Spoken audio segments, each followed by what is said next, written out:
சரவண பவ. உருவாய் அருவாய் உளதாய் இளதாய் மறுவாய் மலராய் மணியாய் ஒளியாய் கருவாய் உயிராய் கதியாய் விதியாய் குருவாய் வருவாய் அருள்வாய் குகனே. நண்பர்கள் அனைவருக்கும் வணக்கம். நான் ஆர்கே சுரலட்சுமி பேசுகிறேன். இந்த பதிவு தை மாதம் நடைபெறவிருக்கும் பொதுவான பலன்களை ராசி பலனாக காணவிருக்கிறோம். தை மாதம் என்பது உத்தராயண காலம் ஆரம்பம் அப்படின்னு சொல்லியிருக்கிறோம். ஏன்னா தமிழ் வருடங்களில் 2 காலங்கள் இருக்குது, உத்தராயணம் தட்சிணாயணம்னு. மகரத்திலிருந்து மிதுனம் வரை உள்ள 6 மாதங்கள் உத்தராயண காலம்னும், கடகத்திலிருந்து தனுசு வரைக்கும் உள்ள மாதங்களை தட்சிணாயன காலம் அப்படின்னு சொல்லுவோம். இந்த உத்தராயண காலம் தேவர்களின் பகல் பொழுது. இதில் நிறைய சுபகாரியங்களை செய்யலாம். தை பிறந்தால் வழி பறக்கும். என்ன பண்ணுவாங்க, விவசாயம்லாம் நல்ல விதையெல்லாம் நம்மளுக்கு விதைத்து நம்மளுக்கு இந்த காலகட்டம் நிறைய சூரிய பகவானுக்கு, ஏன்னா உழைப்புக்கு அவர் தானே விவசாயம் செழிக்கிறதுக்கு. விவசாயிகள் செழித்தாதான் நம்மளும் செழிப்பாக வாழ முடியும். அந்த மாதிரி உழவுக்கு வந்தனம் செய்வோம் அப்படின்னு சொல்லுவோம். உழவுக்கும் தொழிலுக்கும் வந்தனை செய்வோம். உழவு சிறக்குது, விவசாயம் சிறந்தால் நாட்டில் எல்லாமே செழிக்கும். இந்த மாதம் தான் நம்மளுக்கு தைப்பூசம், அதே போல் தை அமாவாசை ரொம்ப விசேஷமான நாட்கள். இந்த 2 வழிபாடு எப்படி பண்ணலான்றதையும் பார்க்கலாம். ஏன்னா 3 அமாவாசையில் ஆடி அமாவாசை, தை அமாவாசை, மகாலய அமாவாசை. மாதம் நம்ம அமாவாசை முன்னோர்கள் நீத்தார் கடமையை செய்யல, முன்னோர்களை வழங்கினாலும் இந்த நாட்களில் வழங்குவது நம்மளுக்கு அதிகப்படியான நன்மையை தரும் அப்படின்னு இருக்காங்க. இந்த மாதம் கோள்களின் கோச்சார நிலையை பார்த்துட்டு மற்ற அனைத்து பலன்களையும் மேஷம் முதல் மீனம் வரை எளிமையான பலன்களையும் நம்ம பரிகாரம் சொல்கிறத விட வழிபாடு, இந்த பிரார்த்தனைகளை எப்படி பண்ணலாம் என்பதை அருமையாக காணலாம். இந்த மாதம் காணப்படும் கிரகநிலைகள்னு பார்த்திங்கன்னா, மேஷத்தில் குரு பகவான் வக்ர நிலையில், கடகத்தில் செவ்வாய் அவரும் வக்ர நிலையில் இருக்கிறாரு. நம்ம கன்னியில் கேது பகவான், தனுசில் புதன் பகவான், மகரத்தில் சூரியன் பகவான், கும்பத்தில் சனி சுக்கிரன், நமக்கு மீனத்தில் ராகு பகவான். இந்த மாதம் புதன் தை 11ஆம் தேதி அவர் மகரத்துக்கு போவார். அவரே 29ஆம் தேதி நமக்கு கும்பத்திற்கு போயிடுவார். சுக்கிரன் தை 15ஆம் தேதி மீனத்திற்கு சென்று உச்சமடைகிறார். இந்த மாதம் தை 22 குரு வக்ர நிவர்த்தி அடைகிறார். சந்திரன் இந்த மாதம் பார்த்திங்கன்னா நம்மளுக்கு கடகத்தில் உதயமாகிறாரு. இந்த கோள்களின் கோச்சார நிலையால் 12 ராசிகளுக்கும் நடைபெறவிருக்கும் சாதகமான நம்மளுக்கு பலன்களையும், இல்லை எப்படி ஒரு சில ராசிகள் கவனமாக இருக்கணும் இல்லையா, அவங்களாம் எப்படி கவனமாக இருக்கணும் என்பதையும் பதிவுகளில் தெளிவாக காணலாம். அன்பர்கள் அனைவருக்கும் இனிய தை திருநாள், பொங்கல் பண்டிகை திருநாள் நல்வாழ்த்துக்கள். நம்ம இந்த மாதம் 14, 15, 16 3 தினங்களும் பொங்கல் பண்டிகை கொண்டாடுவோம். 13ஆம் தேதி போகி பண்டிகை. போகி பண்டிகை நம்ம தேவையில்லாத பொருட்களை எரிக்கிறது கிடையாது. நம்மக்கிட்ட இருக்கிற எல்லா விதமான எதிர்மறை எண்ணங்களையும் நம்ம இது பண்ணிடணும். எல்லாருக்கிட்டேயும் அன்பு, அதே போல் நன்றி உணர்வோடு இருக்கும்போது நம்ம நல்ல நன்மைகளை நம்ம சந்திச்சுக்கலாம், எப்பேற்பட்ட ஒரு இக்கட்டான சூழல் இருந்தாலும். பொங்கல் பண்டிகை 14/1/2025 செவ்வாய்க்கிழமை அன்று வருது. அன்றைய தினம் பொங்கல் வைக்க சிறப்பான நேரம் என்னம்மா அப்படின்னு கேட்டிங்கன்னா, காலையில் 8லிருந்து 9 மணிக்கு சுக்கிர ஓரையில் வைத்து வழிபடுவது ரொம்ப சிறப்பு. சூரிய பகவானை அன்று குடும்பத்தோடு வழிபடணும். எப்போவும் சூரியன் தான் நம்மளுடைய கூட்டு குடும்பமாக இருக்கிறதுக்கு சூரியன் ரொம்ப முக்கியம். அப்படி கும்பிடும்போது தான் சூரியனுடைய அருள் முழுமையாக கிடைக்கும் அப்படின்னு சொல்லலாம். அன்றைய தினம் நம்ம குலதெய்வ வழிபாடு, முன்னோர்கள்கிட்டலாம் நிறைய ஆசீர்வாதம் வாங்கிக்கணும். யார்கிட்டையுமே அன்றைக்கி ஏதாவது மன வருத்தம் ஏதாவது இருக்குது செய்யுதுன்னா கூட அதையெல்லாம் தூக்கி போட்டுட்டு நீங்கள் போய் ஒரு சாரி இதெல்லாம் கேட்டு நீங்கள் சேர்ந்து நீங்கள் அவங்களோட அவங்களுடைய பிளெஸ்ஸிங்ஸை வாங்கிக்கோங்க. மாட்டுப்பொங்கல் மறுநாள் வரக்கூடிய 15/1/2025 புதன்கிழமை மாட்டுப்பொங்கல். அன்று காமதேனு வழிபாடு பண்ணுவாங்க. பசுமாட்டுக்கு அலங்கரித்து அவங்களுக்கு பொங்கல் வைத்து வழிபடுவாங்க. அன்றைய தினம் பசுக்களுக்கு நம்ம என்ன தீவனம் ஏதாவது வாங்கி கொடுக்க முடியுதா தாராளமாக வாங்கி தரலாம். கோசாலைகளுக்கு இயன்ற உதவிகளை செய்யலாம் அப்படின்னு சொல்லியாச்சு. இதெல்லாம் சிறப்பாக ஃபாலோ பண்ணிக்கோங்க. இந்த பண்டிகை நாட்களில் ஏழை எளியவருக்கு வறியவருக்கு நம்மளால் இயன்ற தான தர்மங்களை தாராளமாக செய்யுங்க. அவ்வளவும் நம்ம கர்மாவை வெகு விரைவாக குறைத்துடும் அப்படின்னு சொல்லலாம். ஏன்னா மகரத்துலலாம் சூரியன் வரும்போது அது கர்மாஸ்தானம். நம்ம எவ்வளோக்கு எவ்வளோ நம்ம வந்து தான தர்மங்கள்லாம் பண்ணுறோமோ அவ்வளோக்கு அவ்வளோ நம்ம கர்மங்கள் வந்து தீர்ந்துடும் அப்படின்னு வந்து சொல்லலாம். எப்பயே நான் சொல்லியிருப்பேன், அந்த அன்னதானம்லாம் பண்ணும்பொழுது ஒரு எலுமிச்சங்காய் ஊறுகாவோட ஒரு வாட்டர் பாட்டில் தண்ணியோட மேலே ஒரு சில்லறை பணத்தோடு கொடுங்க, ரொம்ப சிறப்பாக இருக்கும். அதுக்கப்புறம் ஒரு விஷயம், இந்த மாட்டுப் பொங்கல் வருது இல்லையா, நம்மளுக்கு 15/1/2025 அன்றைய தினம் பெண்களாக இருந்தால் சகோதரருடைய நலனுக்கு வந்து நீங்கள் இறைவனோட வந்து அன்று பிரார்த்தனை செய்துக்கலாம். சகோதரர் வீட்டுக்கு வரவழைச்சு ஒரு விருந்து கொடுக்கலாம். அதே போல் சகோதரர்களும் இப்போ பெண்களுக்கு, வீட்டில் பிறந்த பெண்களுக்கு பொங்கல் சீர் பரிசாக வழங்குங்க. நீங்கள் எவ்வளோ வந்து நீங்கள் வந்து ஒரு ஒரு ரொம்ப ஒரு எளிய நிலையில் இருந்தால் கூட உங்களால் முடிஞ்ச ஒரு 100 ரூபா கொடுங்க. அதெல்லாம் வந்து பெண்கள் என்னதான் அவங்க புகுந்த வீட்டில் வசதியாக இருந்தாலும் கூட அந்த தாய் வீட்டு சீதனமாக அவங்களுக்கு கிடைக்கிற ஒரு 10 ரூபா கூட ரொம்ப சந்தோஷமாக இருக்கும். எப்பவும் உடன்பிறப்புகளை நம்ம சந்தோஷமாக வச்சுக்கும் போது, உடன்பிறப்புகள் நம்மளுக்காக வந்து இறைவனுடன் அவங்க வந்து பிரார்த்தனை செய்து நம்மளுக்கு வழிபடும் பொழுதும் நம்ம நிறைய பலன்களை பெற்றுக்கொள்ளலாம். ஏன்னா மனைவியும் சரி, அதே போல் நம்மளுக்கு தாய் தகப்பனும் சரி, உடன் பிறந்தவங்களும் சரி, இந்த பிறவியில் வந்து நம்ம இறைவன் கொடுத்தது, அடுத்த பிறவிலாம் எப்படி நமக்கு தெரியாது. அதனால் எந்த காலத்துலேயுமே உறவுகளை பேணி காப்பது ரொம்ப சிறப்பு. உறவுகளை எந்த அளவுக்கு வந்து நம்ம பேணி காக்கிறோமோ அந்த அளவுக்கு நம்மளுக்கு தொழிலும் சிறக்கும், நம்மளுக்கு வந்து உடல் ஆரோக்கியமும் ரொம்ப சிறப்பாக இருக்கும். ஏன்னா காலச்சக்கரத்தின் 4ஆம் இடமே அதான். அங்கேருந்து நேராக சந்திரன் 10 தான் பார்ப்பார். என்றைக்குமே நம்மளுக்கு என்ன தான் பணம் சம்பாதிச்சாலும் நம்ம ஒரு வாழ்க்கைக்கு தேவையானது, நான் நிறைய பதிவுகளை இப்போ தான் சொல்லிட்டு வரேன். ஃபஸ்ட்டு ரிலேஷன்ஷிப்பு, அதுக்கப்புறம் வந்து அந்த ரிலேஷன்ஷிப் நல்லா இருந்தால் உடல் ஆரோக்கியம், உடல் ஆரோக்கியமும் ரிலேஷன்ஷிப்பும் நல்லா இருந்தால் நம்ம நல்லா ஏர்னிங்ஸ் பண்ண போகிறோம். அதனால் பொருளாதாரத்தை மட்டுமே நோக்கி ஓடாமல் முதல்ல ரிலேஷன்ஷிப்புக்கு முக்கியத்துவம் கொடுங்க. இந்த மாதிரி தான் ஒரு நல்ல நாட்கள்லாம் வரும்போது நம்ம என்ன தான் அவங்க மேலே ஒரு கோபம் தத்தலாம் இருந்தோம்னா அதெல்லாம் மறந்துடுங்க. உங்கள் மேலே தப்பே இல்லைனா கூட நீங்கள் போய் அவங்ககிட்ட சாரி கேட்டு ஒன்று சேருங்க. நல்லா இந்த பொங்கல் பண்டிகையை அனைவரும் வந்து சிறப்பாக கொண்டாடுவதற்கு என் மனமார்ந்த வாழ்த்துக்களை தெரிவித்துக் கொள்கிறேன். துலா ராசி, துலா லக்னத்திற்கான பலன்களை காணவிருக்கிறோம். இந்த தை மாதம் எப்படி வந்து சிறப்பான பலன்களை பெற இருக்கிறாங்க. ஏன்னா ஏற்கனவே இந்த வருடம் அவங்களுக்கு ரொம்ப ஜாக்பாட்டான வருடம் சொல்லியிருக்கோம் நிறைய வகையில். இந்த மாதம் வந்து பார்த்திங்கன்னா அதுவும் தை பிறந்தால் வழி பிறக்கும்னு சொல்லுவாங்க. இவங்களுக்கு ரொம்ப அருமையாகவே பிறந்திருக்குது. 5/6 வந்து லக்னாதிபதி வந்து ரொம்ப சிறப்பாக பயணிக்கிறார். மாத ஆரம்பத்தில் 5 என்ற இடத்துல பூர்வ புண்ணிய ஸ்தானாதிபதியுடன் உங்களுடைய புண்ணியம் உங்களுக்கு நிச்சயம் உண்டு. அதன் மூலம் பலவித சிறப்புகளை அடைய போகிறீங்க அப்படின்னு.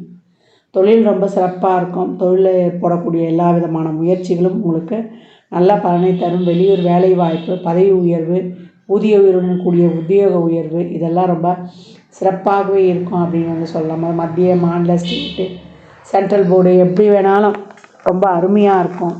அதே போல் மாணவர்களுக்கு இந்த காலகட்டம் நல்ல கல்வித்திறன், நல்ல புத்திசாலித்தனம், கேட்ட படிப்பு, நல்ல மார்க் ஸ்கோர் பண்ணுறது, உங்களுடைய எதிர்காலத்தை வந்து சிறப்பாக வடிவமைச்சு கொள்வீங்க.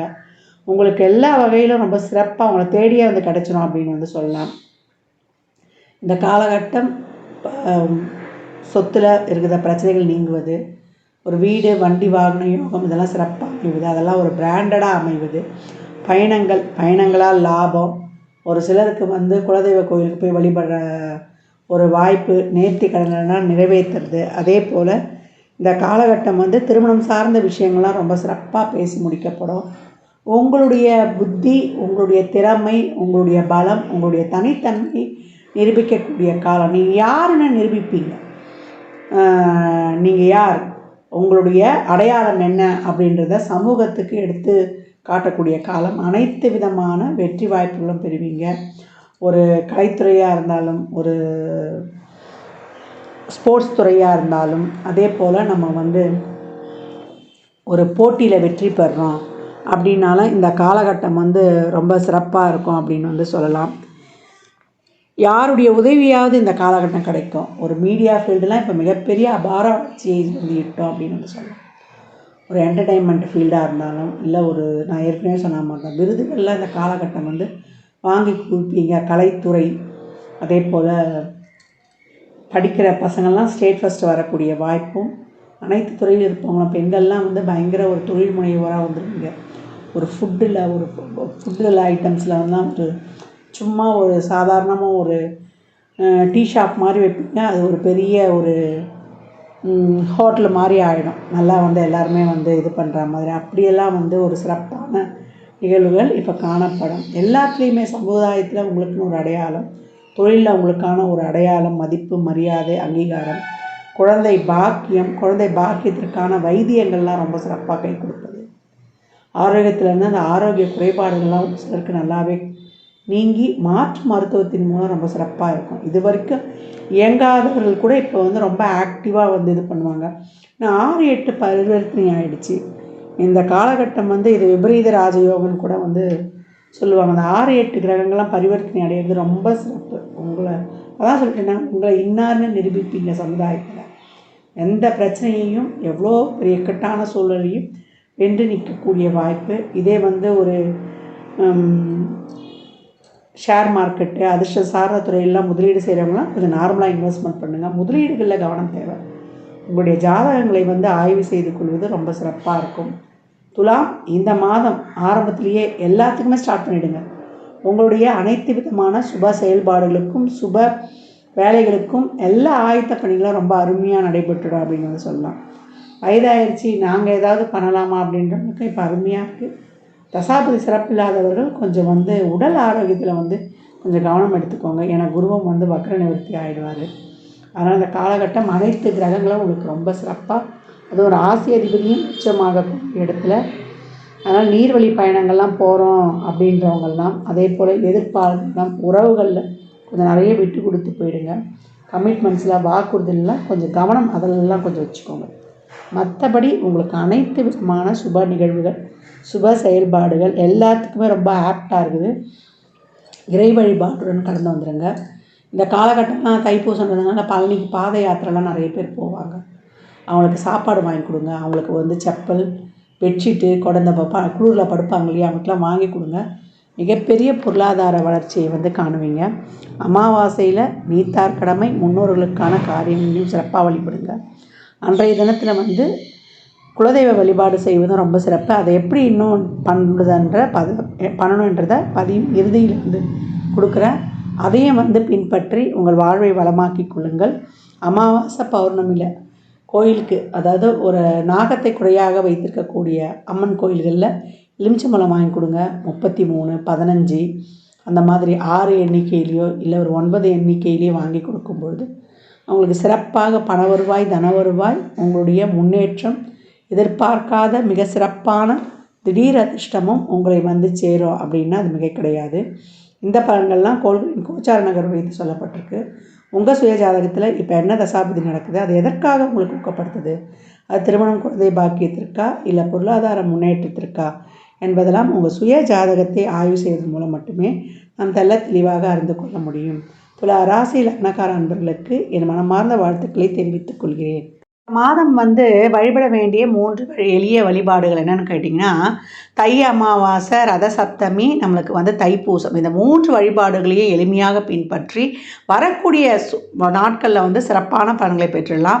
தை அமாவாசை எப்போ வருதுன்னா, தை 16, 29/1/2025 புதன்கிழமை அன்று தை அமாவாசை. அன்றைக்கு நீத்தார் கடமை, பித்ருளுக்கான தர்ப்பண காரியம், புண்ணிய நதிகளில் இல்லை நீர்நிலைகளுக்கு அருகில் வந்து அந்த தர்ப்பணங்களை வந்து தாராளமாக கொடுத்துருங்க. ஒரு சில வீட்டில் எள்ளிருந்து தண்ணீரை இறைப்பாங்க, இல்லை வசதி இருந்ததுன்னா ஐயரை கூப்பிட்டு வச்சு கூட செய்யலாம். அவங்கவுங்க சௌகரியத்தை பொறுத்து. அதை தாண்டி நம்ம என்ன பண்ண போகிறோம்னா, படையலிட்டு வழிபடுவோம். காலையில் நம்மளுக்கு நீத்தார் கடமைக்கான இந்த படையலிட்ட வழிபாடெல்லாம் செய்து முடித்த பிறகு குடும்பத்தோடு வழிபடுங்க. தந்தை இல்லாதவர்கள் முக்கியமாக செய்யணும், தாய் இல்லாதவர்களும் தாராளமாக செய்யலாம். அதே போல் மாமனார் இல்லாதவங்களாம் பட்னியாக இருந்துலாம் இருக்காதீங்க. நீங்கள் வயிற்றுக்கு சாப்பிட்டுட்டு அதுக்கப்புறம் உங்கள் வேலைகளை பாருங்கள். யார் வந்து அந்த அமாவாசை விரதம் கடைப்பிடிக்கிறாங்களோ அவங்க மட்டும்தான் சாப்பிடாமல் இருக்கணும். அதற்கப்புறம் அன்று மாலை வந்து குலதெய்வ வழிபாடு ரொம்ப சிறப்பு. குலதெய்வ ஆலயத்துக்கு செல்லுங்கள். எவ்வளோக்கு எவ்வளோ வெற்றிக்கனியான எலுமிச்சம்பழத்தை உதிரியாக வாங்கி கொடுக்குறீங்களோ அவ்வளோக்கு எவ்வளோ உங்கள் வருமானமும் சமூகத்தில் பேர், புகழ், அங்கீகாரம், உங்களுக்கான ஒரு நிலையான ஒரு தொழில் எல்லாமே கிடைச்சிரும் அப்படின்னு வந்து சொல்லலாம். அதை தாண்டி நம்மளுக்கு வந்து ரத சப்தமி தை 22/4/2025 என்று வருது. அது சூரியனுக்கே உரிய ஒரு சிறப்பான நாள். அன்றைய தினம் வந்து நம்ம நவகிரகத்தில் இருந்த சூரியனை வந்து சிகப்பு மலர் கொண்டு அர்ச்சனை செய்வது, சிகப்பு வஸ்திரம் சாத்துவது, கோதுமையிலான பண்டங்களை கொடுப்பது, இதெல்லாம் வந்து ரொம்ப சிறப்பாக இருக்கும். அன்றைய தினம் சூரியனுக்கு நீர் வார்த்தல். ஏன்னா நம்ம சூரிய பகவானை அன்று மனதார பிரார்த்தனை செய்யும்பொழுது ஆத்மகாரகன் ஆன்மகாரகன், அவரை வழிபடும்போது நம்ம எழுந்து நிற்கணும், தெம்பாக இருக்கணும். உடலில் இருக்கக்கூடிய முழு இயக்கத்துக்கும் அவர் தான் சொந்தக்காரர், எலும்புக்கும் சொந்தக்காரர் அப்படின்னு சொல்லணும். ஆள் மனதுக்கும் நம்ம அனைத்து விதத்திலையும் சிறப்பாக இருக்கிறதுக்கும் காலச்சக்கரத்தின் 5ஆம் இடம் பூர்வ புண்ணியஸ்தானம் சிறப்பாக இருக்கணும். அப்படின்னும் போது குடும்பத்தோடு வழிபடுங்க. சூரிய பகவானை எப்பயும் தினந்தோறும் வழிபடும்பொழுது அவர் எங்களுக்கு 8க்குரியவர், 6க்குரியவர், 12க்குரியவர் அதையெல்லாம் பார்க்காதீங்க, தாராளமாக வழிபடுங்க. அன்றைய ரத சப்தமி நாளில் அப்படின்னு சொல்லியாச்சு. அதற்கப்புறம் நம்மளுக்கு தை 29 11/2/2025 செவ்வாய்க்கிழமை அன்னைக்கு நம்மளுக்கு வந்து தைப்பூசம் வருது. அன்றைய தினம் வந்து முருகனுடைய வழிபாடு ரொம்ப சிறப்பாக செய்யணும். முருகனை வழிபட நம்மளுக்கு சிறப்பான தொழில் முன்னேற்றத்திலிருந்து நம்ம வாழ்க்கையில் எல்லா விதமான தொழில், திருமணம், வேலைவாய்ப்பு, ஒரு வண்டி வாகன யோக வசதி அனைத்தையும் பெற்றுக்கொள்ளலாம். இந்த தைப்பூசம் காலச்சக்கரத்தின் 4ஆம் இடத்துக்கு அந்த நட்சத்திரம். அப்போ எப்படி வந்து நம்ம சிறப்பாக நம்ம வாழ்நாளில் வாழணும், நம்மளுடைய மனம் நம்ம சந்தோஷமாக இருக்கிறோமா, வண்டி வாகனம், சொத்து சுகம் எதுவாக இருந்தாலும் நம்ம மனதளவில் சந்தோஷமாக இருக்கிறோமான்ற இடத்தையும் குறிக்கக்கூடியது தான். அன்றைய தினம் முருகனை வழிபடுவது, ஆலயங்களுக்கு அபிஷேகத்திற்கு வாங்கி கொடுப்பது, பன்னீர், அதே போல் சந்தனம், விபூதி இதெல்லாம் வாங்கி கொடுங்க. நம்மளுக்கு வந்து பன்னீர்லாம் வாங்கி கொடுக்கும்பொழுது, பன்னீர் இளநீர்லாம் வாங்கி கொடுக்கும்போது நம்ம கோபம், நம்மளுடைய இதெல்லாம் வந்து அந்த ஆங்காரம்லாம் கொஞ்சம் குறைஞ்சிரும். நமக்கு அப்படியே ஒரு சாந்தமாக ஆகிடுவோம் நம்ம. அதே போல் பன்னீர் ரோஜா மாலை வாங்கி போடும்போது சுக்கரன் சிறப்பாக ஆக்டிவேட் ஆகி திருமண தடையை நீக்கி கொடுப்பார். செல்வ செழிப்பாக இருக்கணுமா அப்படின்றவங்கெல்லாம் வந்து சந்தனத்தை அபிஷேகத்துக்கு வாங்கி கொடுங்க. ரொம்ப முடியலம்மா, உடம்பு வந்து நீண்ட நாளாக ஒரு பிணியில் கஷ்டப்படுறேன் அப்படின்னா, நோயினா 2 நாளில் வந்துட்டு போகிறது, பிணினா நீண்ட நாளாக ஒரு தொந்தரவு, ஒரு உடல் உபாதையால் கஷ்டப்படுறது, அவங்களாம் விபூதி அபிஷேகத்துக்கு வாங்கி கொடுத்து அந்த விபூதியை உடம்பு ஃபுல்லாக தடவிட்டு வரும்போது, இல்லை அதை ஒரு சிட்டிகை போட்டு நம்ம தண்ணியில் குடிக்கும்போது நம்மளுக்கு ரொம்ப உடல் வந்து ஆரோக்கியமாக ரொம்ப சிறப்பாக ஆகும். அதனால் இந்த எளிமையான வழிபாடுகளை பின்பற்றி உங்கள் வாழ்வை வளமாக்கிக் கொள்ளுங்கள். மற்றும் ஒரு சிறப்பான பதிவில் சந்திக்கும் வரை தங்களிடமிருந்து விடைபெற்றுக் கொள்வது ஆதித்ய சுரலட்சுமி. மிக்க நன்றிகள். வாழ்க வளமுடன், நற்பவி நற்செழி, இறையருளால் அனைத்தும் நிறைவாகட்டும். ஜாதகம் பார்க்க விரும்பும் அன்பர்கள் இந்த எண்ணிற்கு ஒரு மெசேஜ் செய்யுங்க. தங்களுக்கான விவரங்கள் அளிக்கப்படும். அப்பாயின்மெண்ட் பெற்றுக்கொள்ளலாம். ஜாதகம் சிறந்த முறையில் கணித்து பார்த்து தரப்படும். வாஸ்து பார்த்து தரப்படும். வாஸ்துப்படி வீடு கட்ட பிளான்கள் போட்டு தரப்படும். சுபமுகூர்த்த நாட்கள் குறித்து தரப்படும். அவரவர் சேவைக்குண்டான கட்டணத்தை செலுத்தி சிறப்பான சேவைகளை பெற்று வாழ்வை வளமாக்கிக் கொள்ளலாம்.